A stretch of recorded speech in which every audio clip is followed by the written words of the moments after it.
شہرت عام اور بقائے دوام کا دربار۔ یہ سبق 12ویں جماعت کے نصاب میں شامل ہے۔ اس کے مصنف محمد حسین آزاد ہیں۔ محمد حسین آزاد جدید نثر کے امام ہیں۔ ان کی تحریروں نے اردو نثر کو حسن و جمال، دلکشی اور شاعرانہ انداز سے نوازا ہے۔ مقصدیت کے ساتھ ساتھ جمالیات کا اظہار ان کے فن کا جوہر ہے۔ شہرت عام اور بقائے دوام کا دربار ایک انشائیہ ہے جو محمد حسین آزاد کی بے مثال انشا پردازی اور تمثیل نگاری کا انوکھا مرکہ ہے۔ یہ مضمون ایک انگریز انشا پرداز ایڈیسن کے مضمون the vision of the table of fame سے استفادہ و ترجمہ ہے۔ محمد حسین آزاد نے اسے مشرقی کرداروں کے ساتھ ایسی مہارت سے تخلیقی رنگ دے دیا ہے کہ اس پر اخذ و ترجمہ ہونے کا گمان نہیں ہوتا۔ تمثیلی انداز میں لکھا گیا یہ مضمون محمد حسین آزاد کے جادو نگار قلم کی کرشمہ سازی کا ثبوت ہے۔ محمد حسین آزاد دہلی میں پیدا ہوئے۔ والد کا نام مولوی محمد باقر تھا جو ایک جید عالم اور مجتہد تھے۔ ان کے والد کے شیخ محمد ابراہیم ذوق سے دوستانہ مراسم تھے، اس لیے آزاد نے ذوق کی زیر نگرانی ابتدائی تعلیم حاصل کی۔ بعد میں دہلی کالج میں داخل ہو کر عربی و فارسی کی تحصیل کی۔ 1857 کی جنگ آزادی میں آزاد کے والد کی شہادت اور گھر کی تباہی کے بعد انہیں دلی چھوڑنی پڑی۔ مختلف علاقوں میں قیام کیا۔ 7 سال بعد لاہور آئے اور بڑی مشکل سے محکمہ تعلیم میں ملازم ہوئے۔ یہاں انہوں نے عربی اور فارسی میں کچھ درسی کتب لکھیں جو بہت مقبول ہوئیں۔ لاہور میں انجمن پنجاب کے قیام میں اہم کردار ادا کیا۔ آزاد کو ان کی ادبی خدمات کے صلے میں شمس العلماء کا خطاب ملا۔ اپنی ایک جوان اور چہیتی بیٹی کے انتقال سے انہیں بے حد صدمہ پہنچا اور وہ ذہنی توازن کھو بیٹھے۔ تاہم اس دوران بھی جب بھی آفاقہ ہوتا تو تصنیف و تالیف کا سلسلہ جاری رکھتے۔ آزاد عربی اور فارسی کے بہت بڑے عالم تھے۔ وہ سنسکرت اور ہندی زبان و ادب کی خوبیوں سے بھی آشنا تھے۔ وہ اردو اور دیگر مشرقی زبانوں کے بڑے محقق اور ماہر تھے۔ ان کا شاہکار آب حیات اردو زبان کی پہلی تاریخی اور تنقیدی و تحقیقی کتاب ہے۔ آزاد کی انشا پردازی بے مثل ہے۔ وہ ایک ایسے طرز کے بانی تھے جس کا خاتمہ انہی کے ساتھ ہوا۔ اس طرز سے انہوں نے تمثیلی اور تخلیقی مضامین میں خوب کام لیا۔ اب سبق کی طرف بڑھتے ہیں۔ مصنف بتاتے ہیں کہ ایک رات میں دنیا کے نامور افراد کے بارے میں سوچتا ہوا سو گیا۔ خواب میں دیکھا کہ ایک میدان میں بہت سے لوگ جمع ہیں۔ ایک شہنائی کی آواز پر چند باہمت لوگ پہاڑ کی بلندی کی جانب بڑھنا شروع کر دیتے ہیں۔ پہاڑ کی چوٹی پر ایک خوبصورت پری سب کا استقبال کر رہی تھی۔ یہ بقائے دوام کا دربار تھا جہاں باری باری دنیا کی مشہور شخصیات، راجہ، بادشاہ، پہلوان، فاتحین، شعراء اور ادباء وغیرہ کو بلایا گیا تھا۔ ہر ایک کے لیے مخصوص نشست مقرر تھی جس پر اسے بٹھایا گیا۔ سبق کے آغاز میں مصنف لکھتے ہیں: اے ملک فنا کے رہنے والو، دیکھو اس دربار میں تمہارے مختلف فرقوں کے عالی وقار جلوہ گر ہیں۔ بہت سے حب الوطن کے شہید ہیں جنہوں نے اپنے ملک کے نام پر میدان جنگ میں جا کر خونی خلت پہنے۔ اکثر مصنف اور شاعر ہیں اور بے عیبی سے زندگی بسر کر گئے۔ ایسے زیرک اور دانا بھی ہیں جو بزم تحقیق کے صدر اور اپنے عہد کے باعث فخر رہے۔ ہمیشہ کی زندگی 2 طرح کی ہوتی ہے، ایک مرنے کے بعد روح کی ابدی حیات اور دوسری نام اور شہرت کی بقائے دوام۔ دنیا کی نامور شخصیات کے حالات و واقعات سوچتے ہوئے مجھے نیند آ گئی اور عالم خواب میں دیکھا کہ کہیں سیر کے لیے جا رہا ہوں۔ چلتے چلتے ایک وسیع میدان میں جا نکلا جہاں لوگوں کا بڑا ہجوم ہے۔ اچانک قلعہ کو سے ایک شہنائی کی سی آواز سنائی دیتی ہے۔ اس آواز کی دلکشی سب کو اپنی طرف کھینچتی ہے۔ لیکن عجیب بات ہے کہ اتنے بڑے ہجوم میں تھوڑے ہی لوگ تھے جن کے پاس سننے کی قابلیت اور اس کے نغموں کو سمجھنے کی صلاحیت تھی۔ ایک طرف خوبصورت عورتیں تھیں جن کے حسن و جمال کی طرف لوگ مائل ہو رہے تھے۔ در حقیقت یہ عورتیں نہ تھیں، بلکہ غفلت، عیاشی، خود پسندی اور بے پرواہی حسین عورتوں کی شکل میں موجود تھی، جن میں پھنس کر اہل ترقی اپنے مقاصد سے محروم رہ جاتے ہیں۔ دوسری طرف بلند حوصلہ اور ہمت والے لوگ تھے جو شہنائی کی آواز سن کر پہاڑ کی چوٹی کی طرف متوجہ ہوئے۔ جس قدر یہ لوگ آگے بڑھتے تھے اسی قدر وہ آواز کانوں کو بھلی معلوم ہوتی تھی۔ سب لوگ آگے کا سامان لے کر بڑھنے لگے، کسی کے ہاتھ میں شمشیر، کسی کے ہاتھ میں کاغذات، کسی کے پاس پینسلیں، کوئی کتب نما اور دوربین سنبھالے ہوئے تھا، کسی کے سر پر تاج شاہی تھا اور کوئی جنگی لباس سے آراستہ تھا۔ اسی عالم میں دیکھتا ہوں کہ ایک فرشتہ میری دائیں جانب کھڑا ہے۔ اس نے مجھے بھی اس بلندی کا مشتاق دیکھ کر پسند کیا اور مجھے منہ پر نقاب ڈالنے کو کہا۔ اس کے بعد لوگ گروہوں میں تقسیم ہو گئے اور الگ الگ راستے پر چل پڑے۔ پہاڑ کی چوٹی پر پہنچ کر ایک میدان روح افزا میں پہنچے جہاں جاں بخش روحانی ہوا سے زندگی کو قوت دوامی حاصل ہوتی تھی۔ وہاں قوس قزح کے رنگ میں شہرت عام اور بقائے دوام کے حروف عیاں تھے۔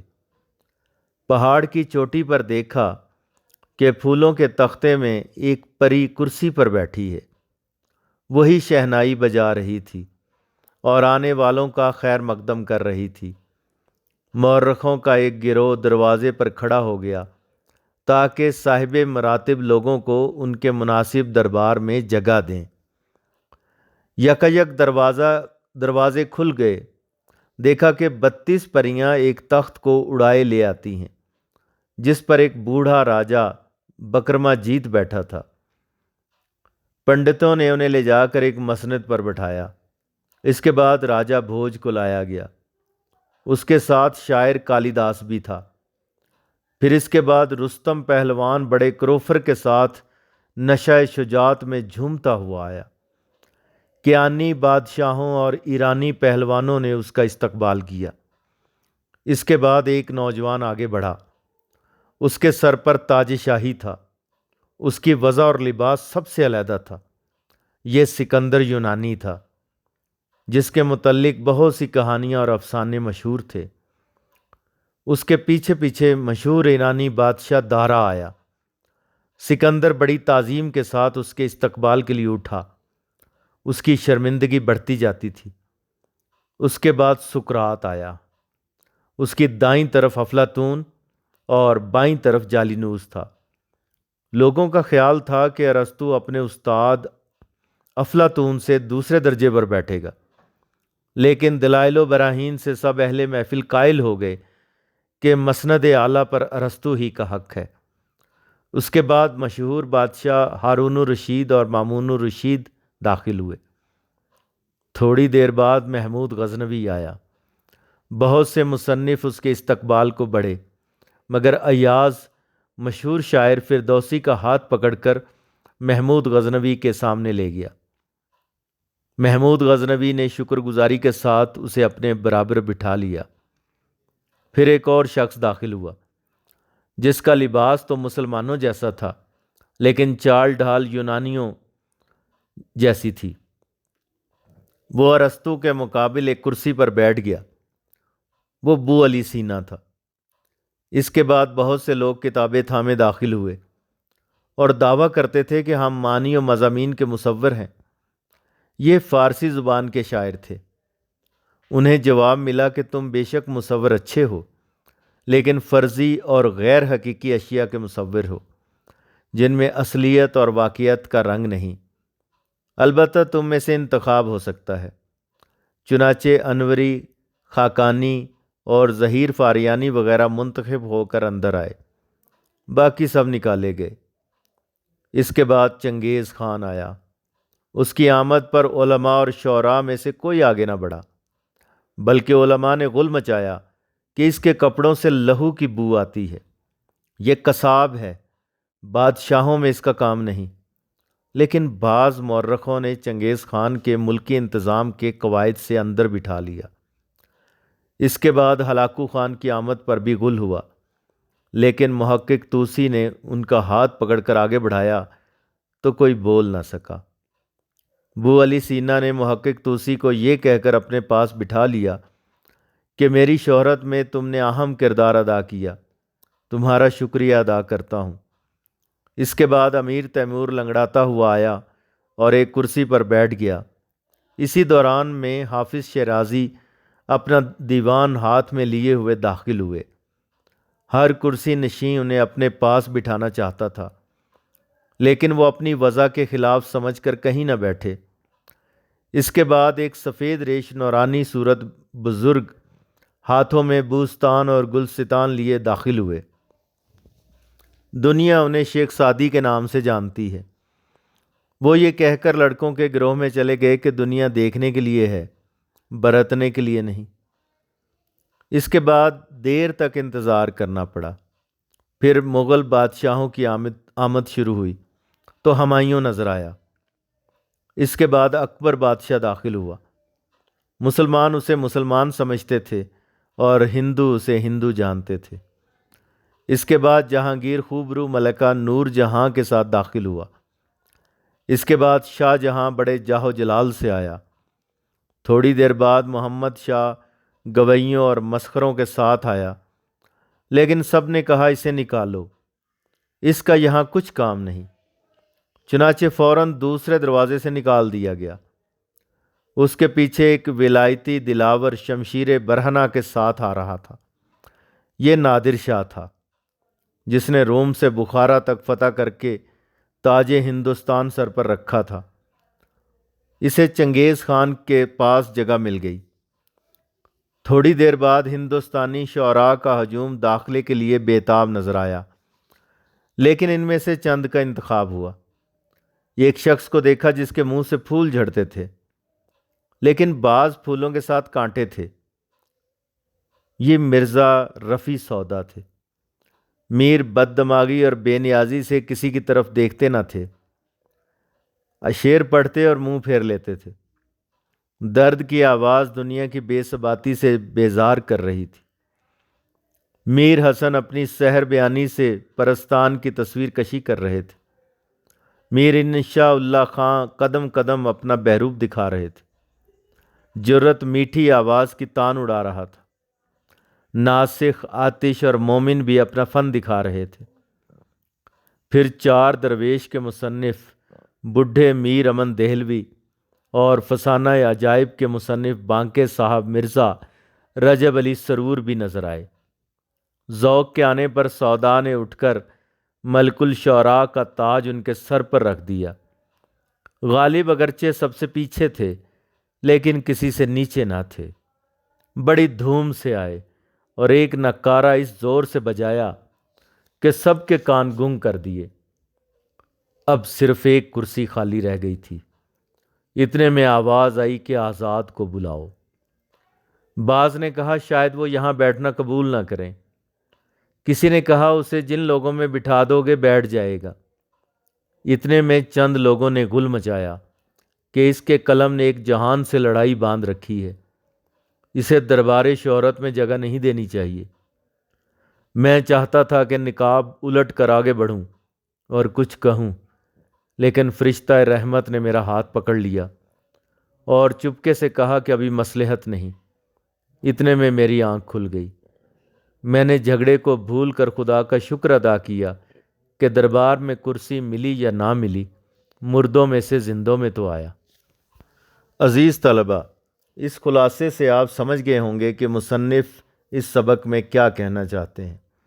وہ بتاتے ہیں کہ ہمیشہ کی زندگی دو طرح کی ہوتی ہے، ایک تو مرنے کے بعد روح کی ابدی حیات، اور دوسری انسان کے کارناموں کی بدولت جو اسے شہرت ملتی ہے اور وہ اسے ہمیشہ زندہ رکھتی ہے۔ مصنف کہتے ہیں کہ ایک رات میں دنیا کے نامور افراد کے بارے میں سوچتا ہوا سو گیا اور خواب میں دیکھا کہ ایک میدان میں بہت سے لوگ جمع ہیں۔ ایک شہنائی کی آواز پر کچھ لوگ پہاڑ کی بلندی کی جانب بڑھنا شروع کر دیتے ہیں۔ پہاڑ کی چوٹی پر ایک خوبصورت پری سب کا استقبال کر رہی تھی۔ یہ بقائے دوام کا دربار تھا، جہاں باری باری دنیا کی مشہور شخصیات راجہ بکرما جیت، رستم پہلوان، دارا و سکندر، سقراط، ہارون الرشید، محمود غزنوی، بو علی سینا، فارسی شعراء، چنگیز خان، ہلاکو خان، امیر تیمور، حافظ شیرازی، شیخ سعدی، جلال الدین اکبر، جہانگیر اور ہندوستانی شعراء کو بلایا گیا تھا۔ انہیں نشستوں پر بٹھایا گیا۔ ایک کرسی خالی تھی۔ کسی نے کہا آزاد کو بلاؤ، لیکن بعض نے اعتراض کیا۔ میں نے بولنا چاہا تو فرشتے نے مجھے خاموش رہنے کو کہا۔ اتنے میں میری آنکھ کھل گئی اور میں نے شکر کیا کہ میں ابھی زندہ ہوں۔ اس سبق میں جن شخصیات کا ذکر کیا گیا ہے ان کا تفصیلی ذکر اسی سلسلے کی دوسری ویڈیو میں کیا جائے گا۔